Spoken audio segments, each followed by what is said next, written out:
Welcome to another in the series of educating marshmallow videos. And this time we're going to answer the question, what is affectation? Which is something that Marshmallow has always wanted to know about. So what do we mean when we talk about an affectation today? Well, I'll give you an example from my own life. I saw a picture of a friend the other day on social media who was wearing a beret. And part of me thought, oh, that's kind of an affectation. He's wearing a French hat. I know he's not French. He wasn't even in France at the time. What's up with that? Now, I'm going to suggest in this lecture that we really ought to question these kind of judgments that we make about each other, about whether someone that is wearing something unusual, that may not be part of what we associate with their quote-unquote authentic identity, is guilty of this thing called affectation. We could look at ourselves instead and say, well, why am I wearing a hat that's like an Irish peasant? I'm not an Irish peasant. 25 years ago, I was wearing a beard when very few men were wearing beards. In those days, maybe the beard is an affectation. Today, fashions have changed, and I'm kind of unusual in wearing a fairly short beard that's well-tended as opposed to an elaborate, long, flowing beard that way back when would have been definitely regarded as an affectation of sorts. So affectations sort of come and go as fashions change. However, the judgment that I was making, subconsciously, of course, against my better self about this beret goes back a long way.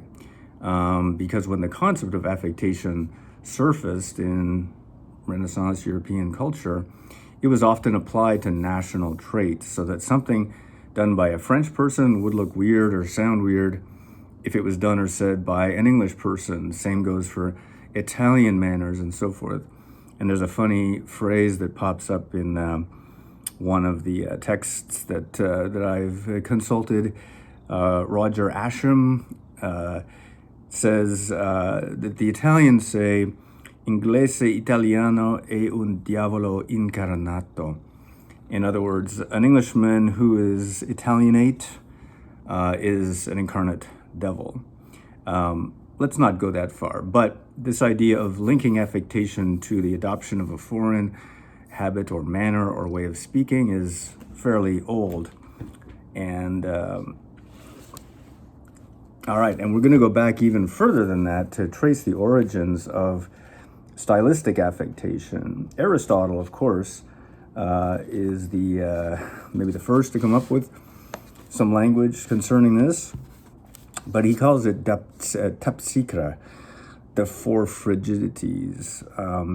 It just includes misusing words, compound words, long, unseasonable, or overly frequent epithets, or metaphors that are inappropriate, ridiculous, too grand and theatrical, far-fetched, obscure, or too much like poetry.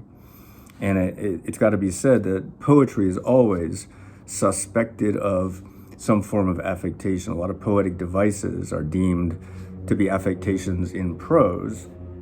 And in his famous Defense of Poetry, Sir Philip Sidney talks about there are certain devices like alliteration, what he calls the coursing of the letter, that seem like eloquence but are really affectation. Like a painted courtesan, he talks about. He uses that simile to describe the way poetic ornament can appear almost, like a woman of ill repute.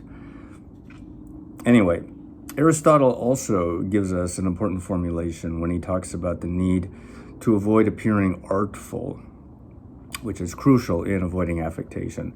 Affectation comes to be essentially the fact that you're looking like you're trying too hard to impress somebody. You're using art in an obvious way. And he says, people take offense at a speaker who employs artifice and think he has designs on him as if he were mixing drinks for them. And so this theme goes on as the concept of affectation takes a new term, which is not found in Aristotle.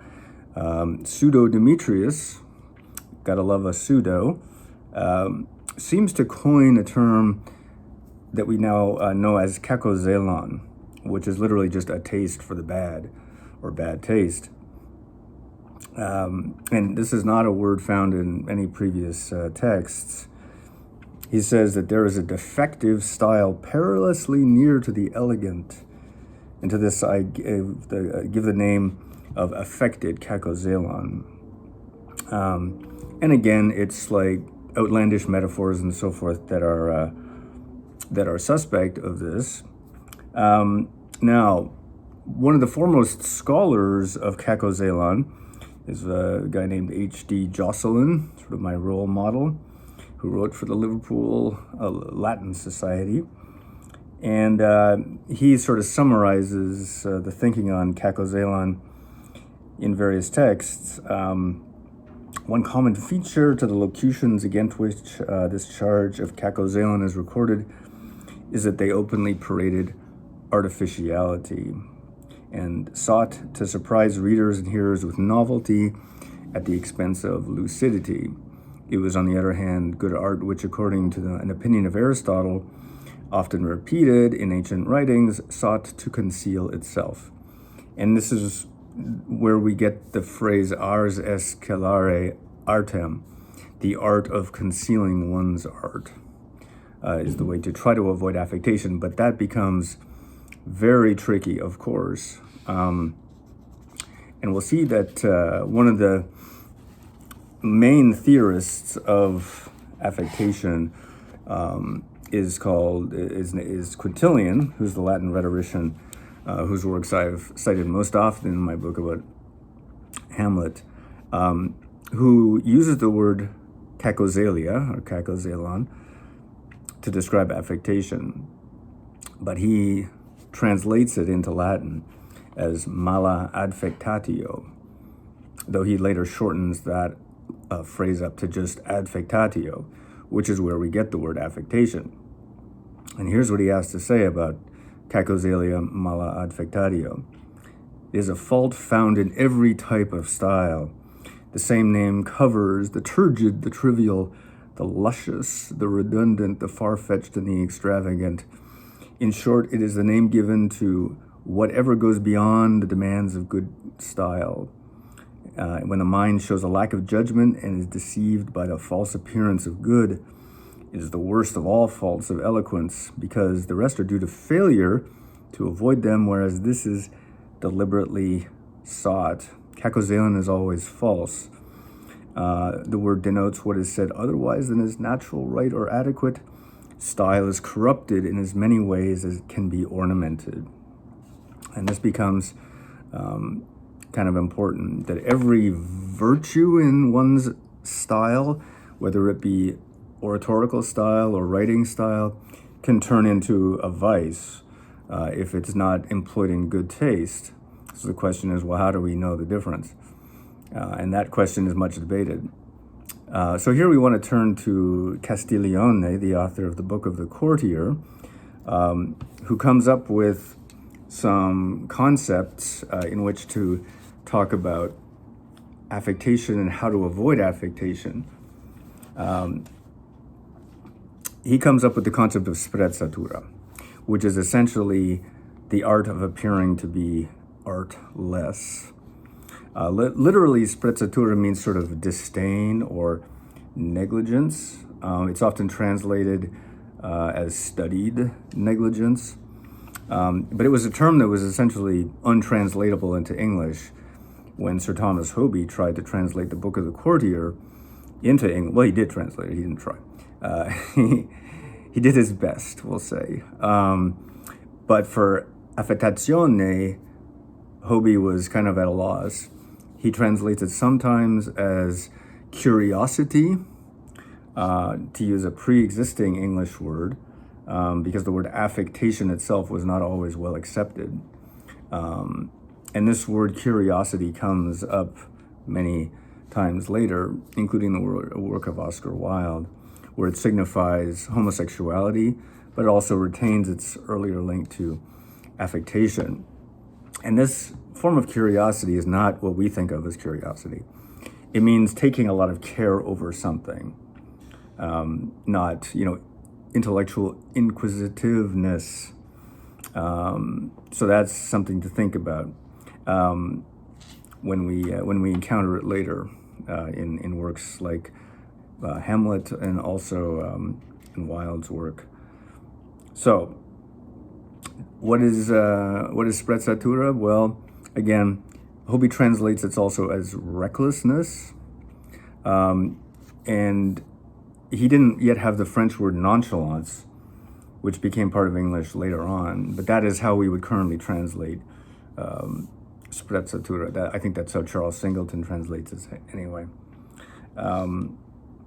So Castiglione goes to some trouble to distinguish between sprezzatura and affectazione, but ultimately people kind of see through all of that because the art of appearing artless is a very slippery one. And ultimately, it's fairly plain that its use in the court of Urbino, where Castiglione's book is set, is to try to distinguish very subtly between people who are born with natural grace, the aristocracy basically, and the newcomers who are trying too hard to impress everybody.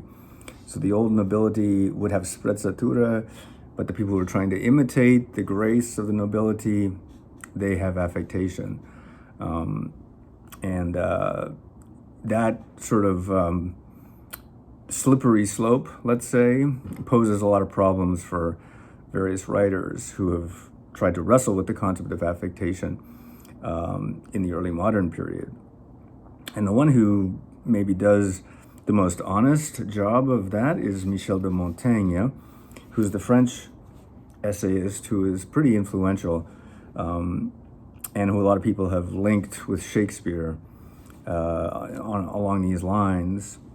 And in his essay of Presumption, Montaigne confesses that he has a hard time achieving authenticity in his writing. He says, "My language hath neither facility nor fluency in it, but it is harsh and sharp.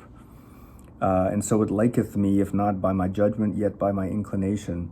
But yet I perceive that sometimes I wade too far in it, and in forcing that way myself to avoid art and affectation, I fall into it another way. To be short, labor I darker grow thereby." So what he's saying is basically, I've tried to avoid one type of affectation, the sort of long-winded, flowery type of affectation, but I've fallen into it by being too curt and brief and obscure in my utterances, too terse. So affectation becomes this kind of ambient problem that writers in early modern Europe had a great deal of difficulty trying to reconcile themselves with, because after all, writing, like any artistic expression, has a lot of gray area where people can, show themselves to be artful or conceal their art somewhat successfully. But I'm going to quote Joanna Newsom at this point, who was kind of my inspiration for this whole project. She's pretty famous, I would say, among her followers anyway, harpist and singer-songwriter from Nevada City, California. And her singing style is controversial, and a lot of male music critics deemed her voice an affectation. She sounded like she was attempting to seem like a child or an old lady or something. Her voice is unconventional, although she has definitely worked on it, and maybe it sounds a little more normal these days. But they asked her, well, what about all these critics who say your singing is an affectation? And she said, well, if you come to think of it, the act of singing itself is an affectation. In other words, it's an artificial heightening of our natural human voice. But that's what makes it beautiful. And so I started thinking about all this, trying to trace the concept of affectation back to its point of origin. And I've realized that essentially it's just a matter of taste. If you find someone's voice pleasing, you won't think it's an affectation.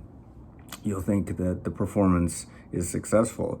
If you don't like their voice, if you think they're trying to appear, somewhat other than they are, then you might call it an affectation. I happen to like her music, I think it's interesting. I don't regard it that way.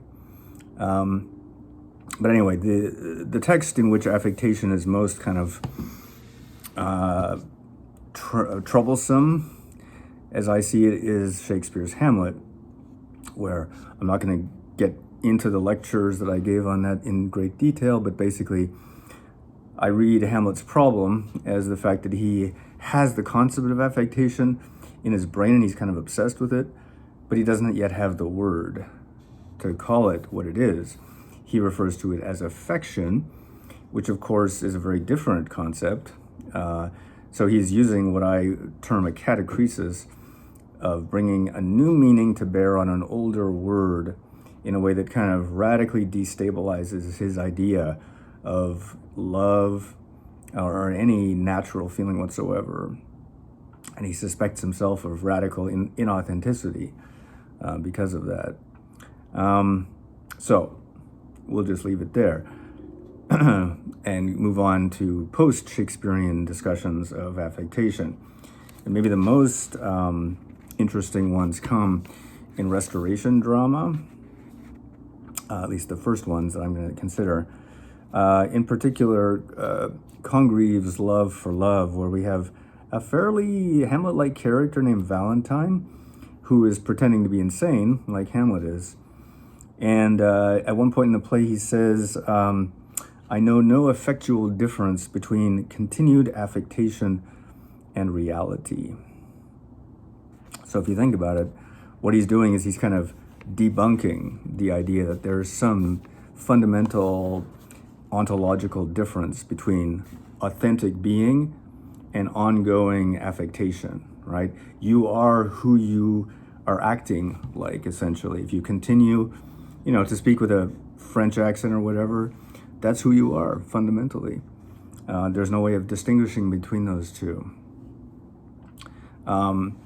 Now, this concept kind of wends its way through Victorian literature in various places, often with the ghost of Hamlet kind of attached to it in an interesting way. There's a Charles Lamb essay about him standing outside of a theater which was playing Hamlet at the time, and Lamb describes standing there with a book of plays open, pretending not to hear all the conversation going on about him, that's going on around him, about, look at this guy sitting there reading this book, who does he think he is? And he says, there is a pleasure in affecting affectation. So he was pretending to be so bookish he couldn't hear anything that was going on around him, and that gave him a sort of insight, in a way, into the way that this mob of theater goers were viewing him, and he kind of enjoyed that. So affectation becomes, in a way, a tool, right? We know that we're performing in a certain fashion to gain insight into the way people view us. Now, maybe the most important person who deploys that affectation is Oscar Wilde, who was accused in the infamous message from the Marquis of Queensberry. He called Oscar Wilde a posing sodomite. He misspelled sodomite. And there's a lot of ambiguity about whether, and this was important when Wilde sued Queensberry, was Queensberry accusing Wilde of posing as a sodomite or calling him a sodomite who was also a poser? It may seem like a quibble, but in the court of law it really did matter, because ultimately what happened is Wilde lost his case and then was prosecuted for homosexual acts and eventually sent to prison. So a very sort of tragic consequence to that telegram. I guess it was a telegram or something, a note was left for Wilde with that accusation on it. Now, how did this link between posing and homosexuality occur? Well, I've tried my best to trace it back, in English literature anyway, to a source, pornography, John Cleland's Memoirs of a Woman of Pleasure. It figures that pornography would be the place where this plays itself out. And this is a madam, a woman who runs a brothel, basically condemning homosexuals that she has seen. There was a plague spot visibly imprinted on all that are tainted with it. They were scarce less execrable than ridiculous in their monstrous incontinence of loathing and condemning women, and all and all at the same time aping their manners, airs, lips scuttle, and in general all their little modes of affectation, which became them at least better than they do these unsexed male misses. So we get the sense, like, it's a very confusing passage, but we get the sense that somehow that homosexual men are guilty of affectation because they are effeminate, they ape the manners of women, and so on and so forth. Now, this is obviously, a homophobic trope that I don't wish to repeat uncritically, but it must be said that Wilde himself engages it pretty powerfully and compellingly, in particular in one exchange from Lady Windermere's fan, where Lord Darlington says, "I can resist everything except temptation." Lady Windermere says, "You have the modern affectation of weakness." And Lord Darlington answers, "It's only an affectation, Lady Windermere." So what I find really fascinating about this exchange is that Lady Windermere is using the word affectation in a different sense than Lord Darlington is. She's basically saying, oh, you're one of these kind of effete modern men who like seeming weak, right? Who just, that's sort of your deal, right? You're a sensitive New Age guy, would be another way to put it. You're not a manly type. You affect weakness. In other words, you like to be weak. But Lord Darlington is using it in the sense of it's only a pose, right? It's only an affectation, Lady Windermere. In other words, beneath that pose of weakness, there is actually strength. And he says it while looking directly at her, which I also think is sort of a power move, right? You think I'm weak? I'm just posing as weak. And I think the subtext is also that my sexuality is different than the thing you are projecting upon me. So I do think that Wilde is trying to reappropriate in some ways the affectation that has been associated previously with homosexuals in Cleland's pornographic work, and deploying it as a bit of a power move, right? That it's a mask that is presented to the world with the knowledge that something underlies it that's using that affectation for a purpose, right? For concealment. Obviously, gay men had to conceal their true identities in Victorian England, well, in most of the 20th century too, because sexual behavior between men was criminalized at that point. All right. And then we have also, and of course, Dorian Gray, the picture of Dorian Gray, where curiosity is kind of the code word in a way for the homosexual attractions between the characters, which ties it also back to affectation, as we saw in Hobie's translation of Castiglione. Now, Wilde wasn't the only one who was using affectation as a kind of power play. Yeats, William Butler Yeats, the famous Irish poet, writes in a piece for radio, he says, "Some people say I have an affected manner, and if that is true, as it may well be, it is because my father took me when I was 10 or 11 to Irving's famous Hamlet." And Yeats apparently would sort of strut around in the way that he saw this famous actor portraying Hamlet. And in a poem, Yeats also talks about Hamlet strutting on the stage. That Yeats's own kind of persona as a poet was definitely influenced by both affectation and Hamlet. And Hamlet was sort of the shorthand in a way for that the affectation of being self-absorbed in the same way it was for Charles Lamb.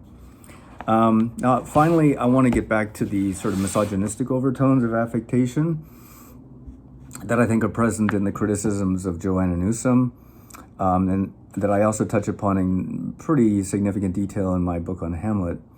That it's the trope that goes back to the Renaissance that straight men basically are the only ones who are unaffected unless they adopt foreign mannerisms, right? And that women in particular, because of their very femininity, are full of affectations. There's a funny line in Orlando by Virginia Woolf that summarizes this misogynistic idea. Women have no desires, says this gentleman, only affectations. Femininity itself, in a way, becomes an affectation in this line of thinking, which is, of course, misogynistic. And, which is one that I do note in Hamlet as a very destructive type of misogyny that Hamlet unleashes on Ophelia.